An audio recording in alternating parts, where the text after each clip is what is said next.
Shalom, Hotep, and Namaste. Shalom means peace and prosperity. Hotep means to be content with peace. And Namaste is a greeting that lords give to other lords. It means that I give up my ego to recognize that you have deity within you. And this greeting is reciprocated. Namaste. As to indicate that you recognize it is within me as well. It is within all of us who recognize it. And for those who don't, he lies in there sleeping, waiting to be quickened or awakened. We said the quickening of the spirit. But anyway, I want to get on to today's discovery, which I would like to share with you. I don't like to call them lessons because I am not the teacher.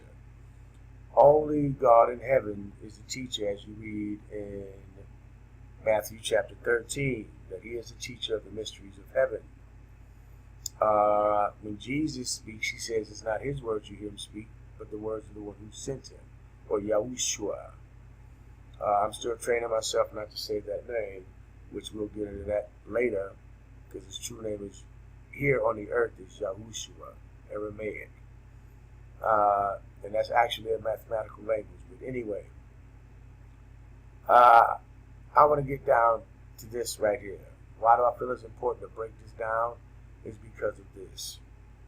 The reason why I decided to do so is because of this verse of scripture here in Jeremiah chapter 8, which the prophets are always correcting the Israelites. When you read this, at that time desired the Lord, or declares the Lord, the bones of the kings and officials of Judah, the bones of the priests and prophets, and the bones of the people of Jerusalem will be removed from their graves, and will be exposed to the sun and the moon and all the stars of the heaven, which they have loved and served, and which they have followed and consulted and worshipped, which you read later on in chapter 10 with this Christmas stuff. But anyway, they will not be gathered up or buried, but will be like dung lying on the ground. Right? It's correcting them. And they sit there, and it gets here, this is what really blew my mind. I don't want to go over all of that because, time is liberty. Well, anyway, he makes this statement, profound statement. How can you say we are wise, for we have the law of the Lord, when actually the lying pen of the scribes has handled it falsely? That's the NIV. Switch over to the King James, because a lot of you are like King James only, right? How do you say we are wise, and the law of the Lord is with us? Lo, certainly in vain madeth he it. The pen of the scribes is in vain. Let's go back here to the NIV. Sorry, NIV. Right? It says, how can you say we are wise? For we have the law of the Lord, when actually the lying pen of the scribes has handled it falsely. Has handled what falsely? The law of the Lord. Who handled it falsely? The scribes. Which you have a lot of teachers today that teach, and it's the prevailing thought, that the scriptures are God-breathed. They may have been originally, but a man's hands have been all over it. The lying pens of the scribes. And the scribes are not commenters. The scribes are not like Justin Martyr, or any of these people. Augustus Aurelius. None of these guys. Not Augustus Aurelius. What's his name? The early commenters. I can't even think of these guys right now. Not those guys. The scribes are the ones who actually copy the scriptures, either into his native tongue of Aramaic and Hebrew, and now with the New Testament Greek, but also translating them into other languages. Well, I first read this, and the first thing I thought of was the name Jesus. Because I always had a funny feeling about that, because I grew up with Latinos around me, and I know they say, man, his name's not Jesus, it's Jesus. And To me, it sounds like Jesus, but I couldn't find any answers on that back then. I'm 45 now. I'll be 46 in a month. This is April. I'll be 46 in May. And I've been hearing this my whole life. I know who Zeus is. Greek mythology. And I truly believe it had nothing to do with that. So, anyway, I want to go back to the beginning and find out exactly what he was talking about. You know, the lying pens of the scribes handle the scriptures falsely. Well, I went back here, started at the beginning, right? What better place to start than in the beginning? In the beginning, God created the heavens and the earth. I'm not going any further. Right here, this first verse. In the beginning, God created the heavens and the earth. Well, one day, which you know, with the switching back to the King James, which it reads the same in the King James as it does the NIV. At least this first verse doesn't change at all. In the beginning, God created the heaven and the earth. Okay? God. Let's pull up the Strong's with this here. Strong's Concordance is attached to the King James Version.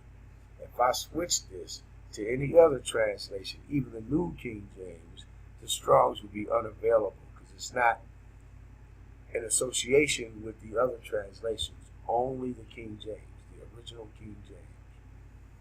Right? In the beginning, God created the heavens and the earth. Let's see what God meant. In Hebrews 4:30. Right? Hit the Strong's number. And you see, this is a lexicon. Strong's. H30. Elohim. Let's listen to it. Strong's H 430, entry 1. Eloach. Eloach. Second entry. Elohim. Elohim. And the third entry. Eloach. Eloach. Now, the ayin on the end of that there, the ayin, im, is a suffix. Right? It's a suffix. Right? King James. Translation count. Total. 2,606 times. God, 2,346 times. Lowercase God, 244 times. Judge, 5 times. God, capital G-O-D, 1 time. Goddess, 2 times. Great, right? Mighty. Let's see what that says right quick. I never went into there. The scriptures and verse would tell me 2 times. For Solomon went after Ashtaroth, the goddess. Of the Zidonians. And after Milcom, the abomination of the Ammonites. Now the Zidonians, that's some of the children of Canaan. From our stance, supposed to be the first white people. So now I'm glad I went there. Give a lot more clarity. Let's back up. Right? As you see here, God and Goddess, plural singular meaning. That's what that's talking about. Right? Asherah. No. See, that's the trickery. You're trying to say that it means gods and goddess. No, it means this, the true God, God. In this case, right? Let's see here. God.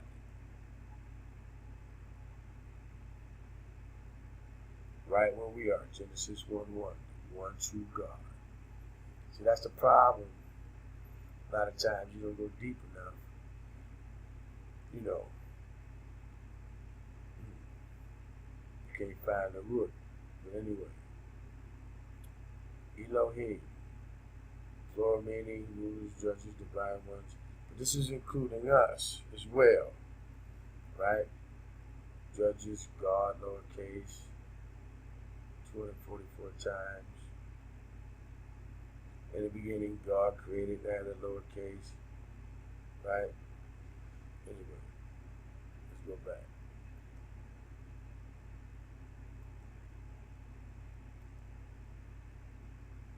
Right? In the beginning, God created the heaven and the earth. And that's all it says. Well, one day I came across this here. This here. It's called the, scroll it up a little bit for you. It's called the Interlinear Bible. You see here? Interlinear Bible. And it also has the Strong's attached to it.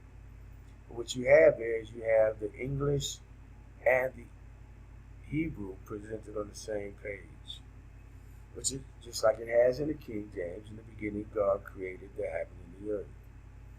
But Hebrew is written from right to left, or from east to west, following the path of the sun. Bereshit, Berah. Bereshit, Berah. Elohim, Et. Wait a minute. This is the whole verse there. Created the heavens and the earth. Wait a minute. That one there, Et, is never translated. We got Elohim, but we don't have Et. Let's see what that is. Right?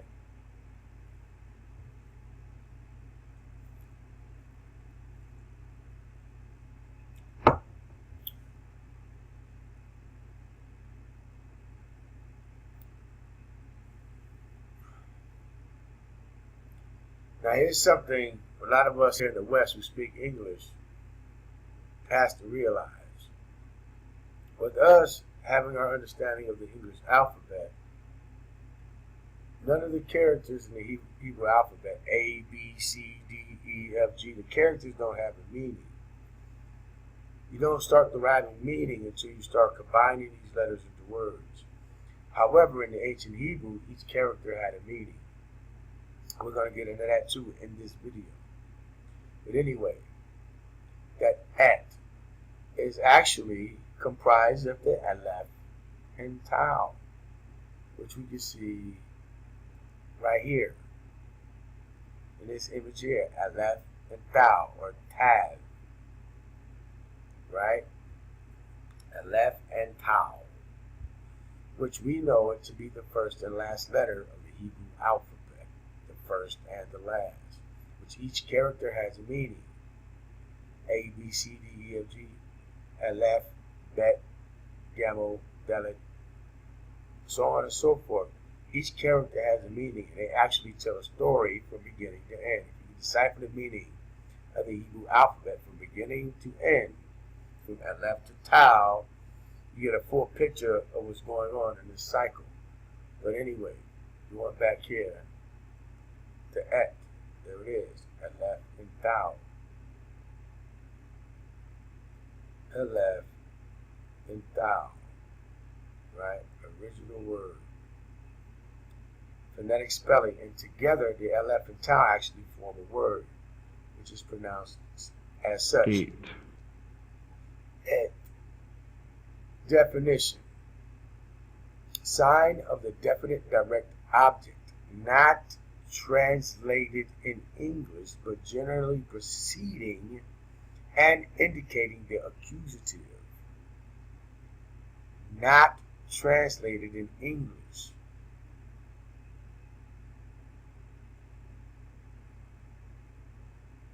but generally preceding and indicating the accusative. The accusative is the cause. King James word usage total 22 times. Not translated. Not translated. The Aleph and Tau, the Alpha and Omega, was never translated in Genesis 1:1 as being the creator of the heavens and the earth. Huh.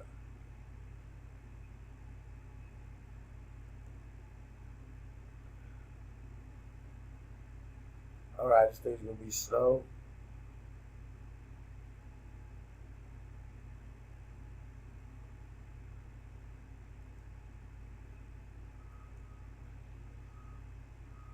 Bear with me.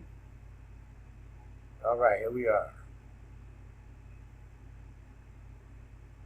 So it should actually read, in the beginning, God, as we can see, pulling this up, the word God is Elohim, as we saw in the Blue Letter Bible, pulling up the Strong's word for God, Elohim. Right?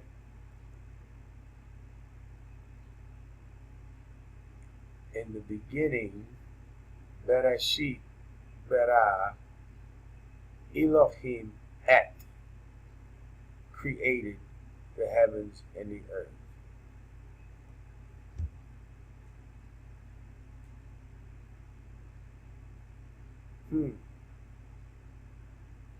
The Alpha and Omega. Remember, each character has a meaning. Well, let's go back here and look at this really quick to a resource called the Ancient Hebrew Research Center. Put this over here, center a little bit. The Ancient Hebrew Research Center by Jeff A. Benner. And you see this is showing ancient Hebrew. From Aleph, writing from right to left. Aleph. This is actually the last letter. That one right there. 22 characters. If you count them. 1, 2, 3, 4, 5, 6, 7, 8, 9, 10, 11, 12, 13, 14, 15, 16, 17, 18, 19, 20, 21, 22. Now here's the 23rd character. That's actually a twisted rope, much like our DNA. We'll get into that later.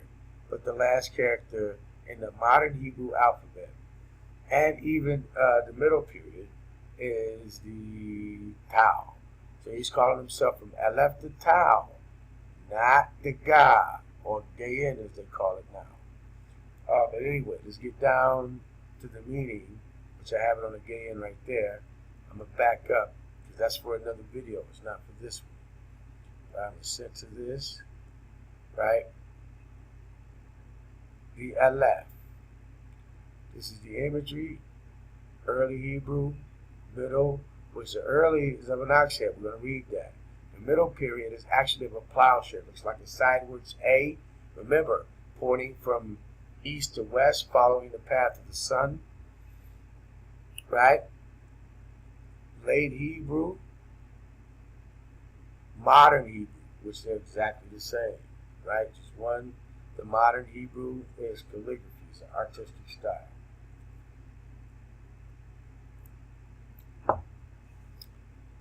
Now, the pictograph is of an ox head or bull head, which means power, authority, strength. The sound is ah or eh. No hard vowels like a, e, all soft. The history and reconstruction. The original pictograph for this letter is the picture of an ox head, as seen here, representing strength and power from the work performed by the animal. So actually, when you see the presidents, rock stars, and all that doing that bullhead sign with their hands, that's what this represents, is the LF, and I'm going to show you why. The original pictograph for this letter is the picture of an ox head, representing strength and power from the work performed by the animal. This pictograph also represents a chief or other leader. When two oxen are yoked together for pulling a wagon or plow, one is the older and more experienced one who leads the other. Remember this term, yoked, right? Remember this term, yoked.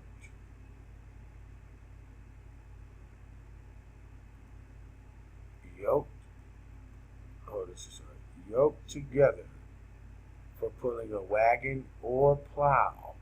One is the older and more experienced one who leads the other. Within the clan, tribe, or family, the chief or father, as seen as the elder, who is, again, yoked to the others as the leader and teacher. The modern name for this letter is Aleph and corresponds to the Greek name Alpha and the Arabic Aleph.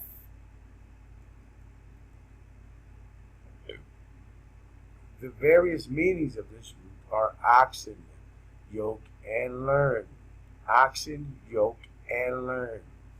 Each of these meanings is related to the meaning of the pictograph of the ox head.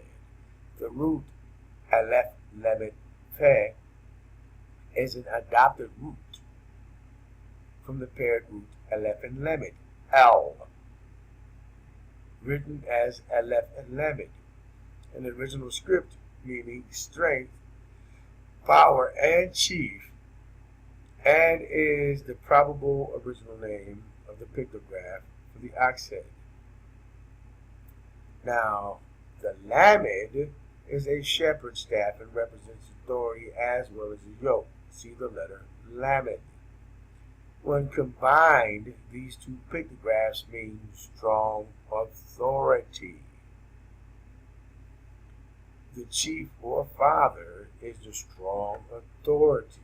The El can also be understood as the ox and the yoke.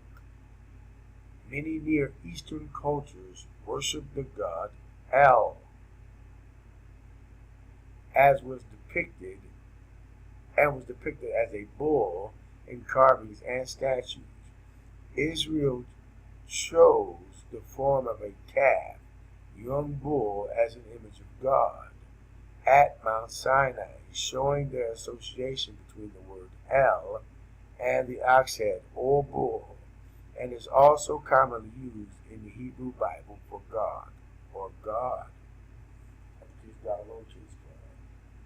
And the concept of the ox and the shepherd's staff in the word El has been carried over into modern times as the scepter, as a staff, and crown, as in horns of a monarch.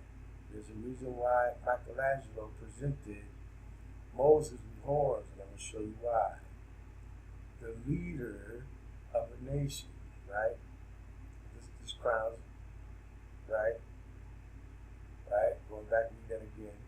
The concept of the ox and the shepherd's staff in the word El has been carried over into modern times as the scepter, as a staff, and crown, as horns of the monarch, the leaders of a nation.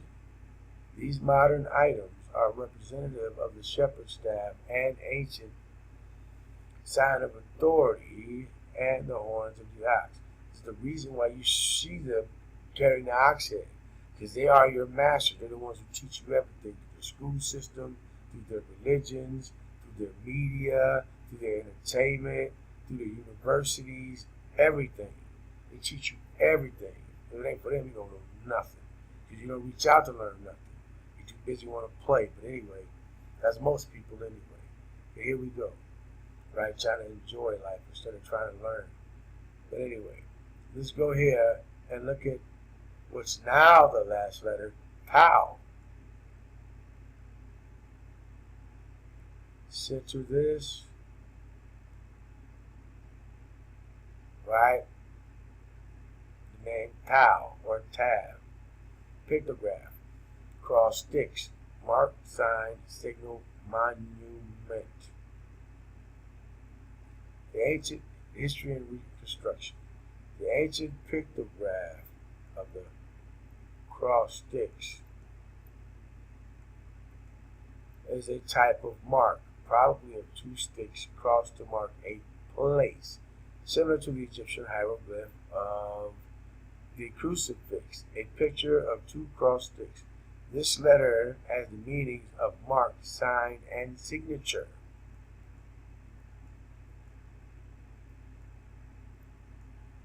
The modern Hebrew, Arabic, and Greek names for this letter is Tav or Tau, a Hebrew word meaning mark. Hebrew, Greek, and Arabic agree that the sound for this letter is T. Right? T. Now here's the reference. Going back to the LF. We also know that the alpha, Aleph, or A is the first letter in the alphabet. Ah. And we also know that alpha is the first wave of the radio spectrum, the alpha wave. And is represented as, and its sound is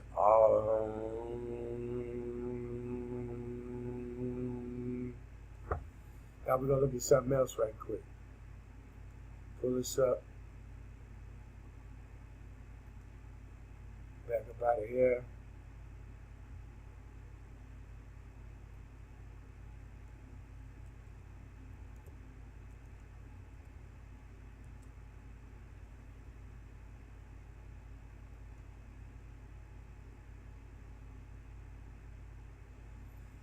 Minimize this a little bit.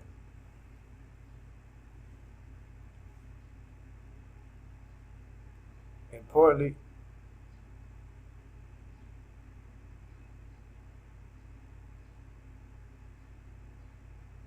now this here says, look,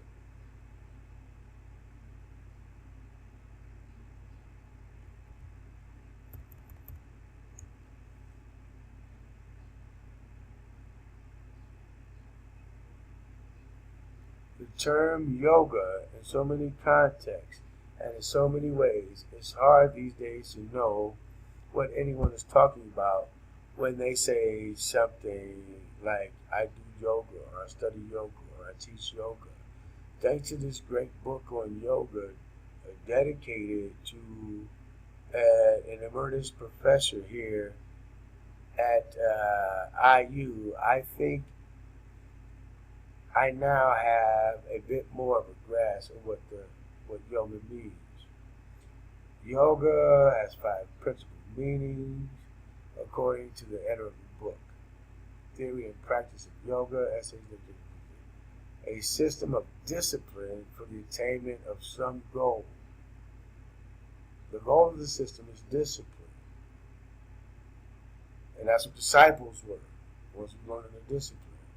The name of one of the 6 primary schools of Hindu philosophy, a word combined with terms like hatha, mantra, tantra, asanga, etc., to refer to the specific tradition which specializes in a particular yoga technique or philosophy.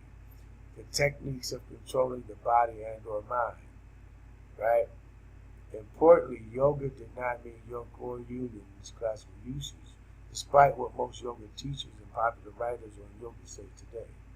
But as many contemporary scholars of Indian philosophy will point out, it would indeed be odd for yoga to mean something like yoga union, since the objective of Paraja Yoga, as it is laid out in the Yoga Sutra, is for the yogi to recognize and realize the true nature of the universe, i.e., that pure consciousness, Puruja, is distinct from the mere matter, which includes our minds and our thoughts. In other words, yoga does not seek union or oneness with the world. Rather, it seeks to liberate itself from the attachment of the world. Now, here's the thing. This dude's the definition of yoga that it doesn't mean yoke or union, which is commonly termed, as he said today, a separation from the world, is true. But it's not a union with the world. So that's the problem. It's actually a union with the divine. You're yoked with the divine. You're being taught by a teacher how to focus. That's what a yoga instructor does. True yogi, a Buddhist, he takes on a student. Like you read The Power of the Nothingness up in Tibet, the Chang Tang.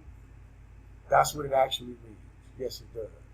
It means yoke and union, despite, because it's not union with the world, true, separation from the world, but it's union with one another,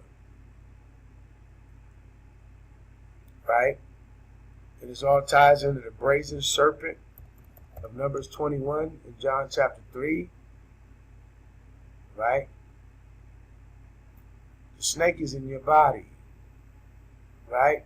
The word yoga derives from a loose translation of a Sanskrit term meaning to yoke or to unite.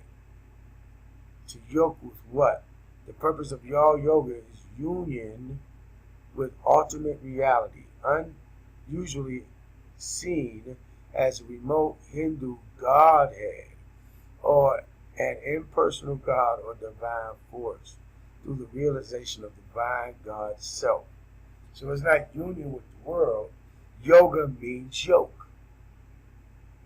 So you see what this man was teaching 2,000 years ago. The reason why they killed him, said if we kill him, we can steal his inheritance. And they even claimed that he cast out demons by the chief demon himself. Yoking with the divine. He's the divine, the one who comes to share God's truth with us, that he lies within us, not without. Okay, now we got there, right? We're here. We're going to go further, but not in this video, not today. I may make another one today, but I have to take a break right now because I have other three-dimensional things to take care of. So I can continue to do this. Okay? All right. Right, now here's this Christian Answers for the New Age. And remember, as the scripture says, old things are done away with, behold, all things have become new. Right? So talk about new age, new world. Remember, they're just trying to corrupt what's going on. Alright? Alright, get back to the last image of the Alpha and Omega. And I'm going to leave you with that. The union, yoke, to bond, become one with the divine. So you can see him face to face, like Jacob did in Genesis chapter 32, verse 30. We're going to get deeper into this as the videos go on. But I only have so much time in my day for this, and I have other things I have to do, and I have to balance them all. Okay, so I thank you for your valuable time and your attention in these very, very, very, very valuable and deep matters. In parting, Shalom, Hotep, and Namaste. This is your boy, Stone for Life, and I am always searching.